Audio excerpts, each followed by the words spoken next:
¿Alguna vez te has preguntado cómo los científicos predicen el clima, diseñan puentes o incluso cómo tu teléfono sabe cuando está sobrecalentándose? Todo esto es posible gracias a los modelos matemáticos, que describen cómo funcionan las cosas en el mundo real. Pero vamos por partes. Primero, un modelo matemático es una representación matemática de un fenómeno real. Sí, así de redundante. Imagínalo como si fuera una fotografía. Esta captura las características esenciales de un sistema, simplifica los detalles complicados y descarta todo aquello que no es relevante. Por ejemplo, si queremos modelar cómo se enfría una taza de café, no necesitamos saber todo sobre la física del universo. Basta con entender cómo cambia la temperatura de un cuerpo dentro de un ambiente específico a lo largo del tiempo. Claro que obtener un modelo matemático no siempre es algo tan sencillo. Sin embargo, muchos modelos comparten los mismos componentes clave. Por ejemplo, los modelos matemáticos cuentan con variables dependientes que representan los fenómenos que queremos estudiar. También tienen variables independientes, como el tiempo, que no controlamos directamente, pero que afectan a las variables dependientes. Incluso deberíamos considerar a los parámetros físicos del sistema, como la conductividad térmica del café, la temperatura ambiente, la tasa de enfriamiento del cuerpo y un larguísimo etcétera. Y por último, pero no menos importante, existe la incertidumbre, que son fenómenos que no podemos modelar con exactitud, pero que sabemos que existen y que afectan directamente a nuestro sistema. Estos cuatro componentes los vas a encontrar en la gran mayoría de los modelos matemáticos usados en ingeniería, porque muchos fenómenos físicos pueden describirse matemáticamente casi con las mismas ecuaciones. Por ejemplo, imagina que acabas de preparar tu café favorito. Sabes que está demasiado caliente para beberlo de inmediato. Entonces, ¿cuánto tiempo deberías esperar para evitar quemarte mientras lo bebes? Esto es un problema que podemos resolver de muchísimas maneras, pero vamos a utilizar un modelo matemático para ello. Vamos a considerar que la temperatura del café cambia en función del tiempo, y este cambio depende de la diferencia entre la temperatura del café, a la que llamaremos temperatura del cuerpo, y la temperatura del ambiente o medio donde el cuerpo se encuentra, la cual vamos a considerar que es constante. Esa diferencia entre temperaturas será directamente proporcional a la razón de cambio de la temperatura del cuerpo. ¿Y qué es una razón de cambio en términos matemáticos? Pues es una simple derivada, y para relacionarla con la diferencia entre temperaturas debemos usar un factor de proporcionalidad K. De esta manera se obtiene el modelo matemático que describe el calentamiento o enfriamiento de un cuerpo. Pero ten en mente que no todos los modelos matemáticos se obtienen de forma tan simple y directa. A este modelo también se le conoce como ecuación diferencial, que en pocas palabras es una herramienta matemática que describe cómo cambian las cosas con el tiempo. Pero no te espantes, este taller no trata sobre modelado de ecuaciones diferenciales, aunque sí debemos definir lo que es una ecuación diferencial. Si no conoces el tema, una ecuación diferencial es aquella que involucra una función y sus derivadas. En nuestro ejemplo, la ecuación diferencial describe cómo la temperatura del café cambia con el tiempo. La solución analítica a esta ecuación nos diría exactamente cuánto tiempo debes esperar para tomar tu café sin quemarte. Pero aquí está el problema: resolver estas ecuaciones de forma analítica podría ser extremadamente complicado o incluso imposible en algunos casos. Aquí es donde entran los métodos numéricos, que convierten el modelo matemático en un juego de operaciones aritméticas básicas. Por ejemplo, sabemos que la derivada en un punto es la pendiente de la recta tangente a la curva en ese instante, pero calcular esa pendiente analíticamente no siempre es fácil, y ahí es donde entra el método numérico. Imagina que en lugar de buscar la tangente perfecta, tomamos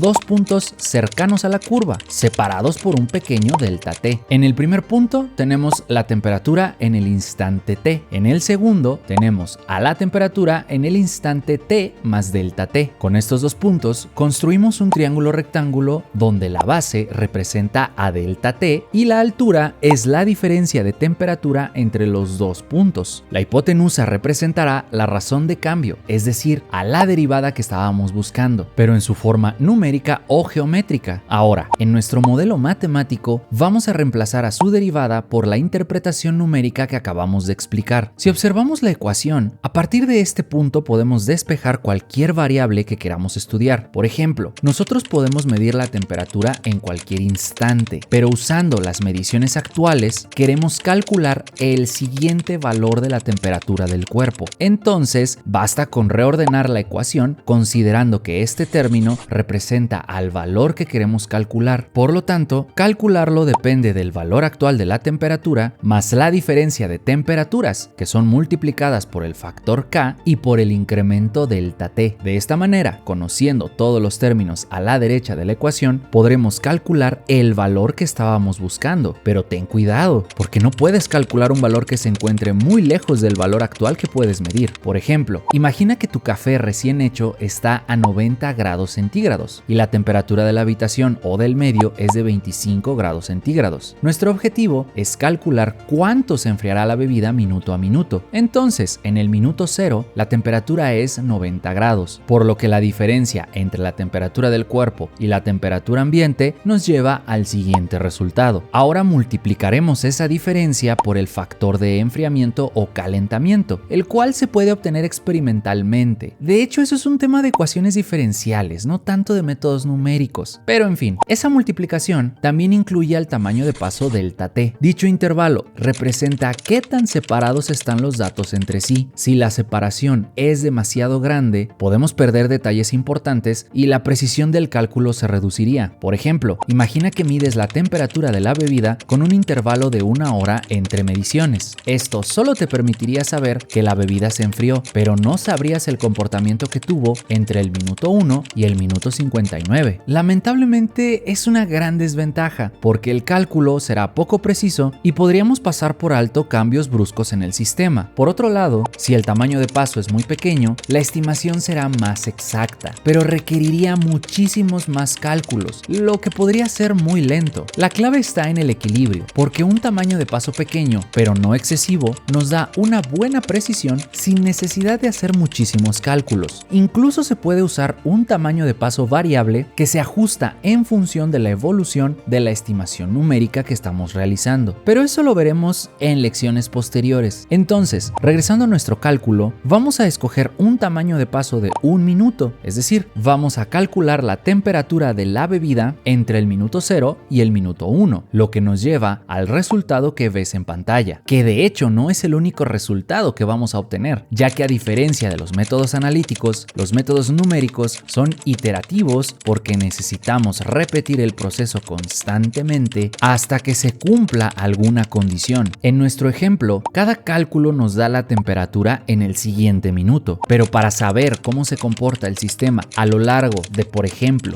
1 hora, debemos repetir el cálculo 60 veces, una por cada minuto que pasa. Y esto te podría llevar a la siguiente pregunta. Entonces, ¿cuándo paramos de calcular? Todo depende del problema, porque en el caso del café podemos detenernos cuando la temperatura sea cercana a la temperatura ambiente. En otros casos podemos usar un número fijo de iteraciones o un criterio de precisión. Por ejemplo, cuando el cambio de temperatura sea menor a 0.1 grados Celsius, lo que significaría que el enfriamiento de la bebida estaría llegando a su fin. Lo que también está llegando a su fin es esta clase, porque ya tenemos lo mínimo fundamental para comprender cómo es que un modelo matemático puede ser utilizado para calcular numéricamente los valores de su variable dependiente. Y en la siguiente lección veremos cómo aplicar esto a un problema de ingeniería donde usaremos el modelo matemático de algún sistema para calcular los valores de las variables en él. En fin, recuerda que los métodos numéricos son como superpoderes matemáticos. Te permiten resolver problemas que antes parecían imposibles utilizando operaciones aritméticas básicas. Y si tienes alguna duda, siente la confianza de contactarnos a través de la plataforma, en nuestras redes sociales o en la dirección que ves en pantalla. Mientras tanto, continúa estudiando y nos vemos en la siguiente lección.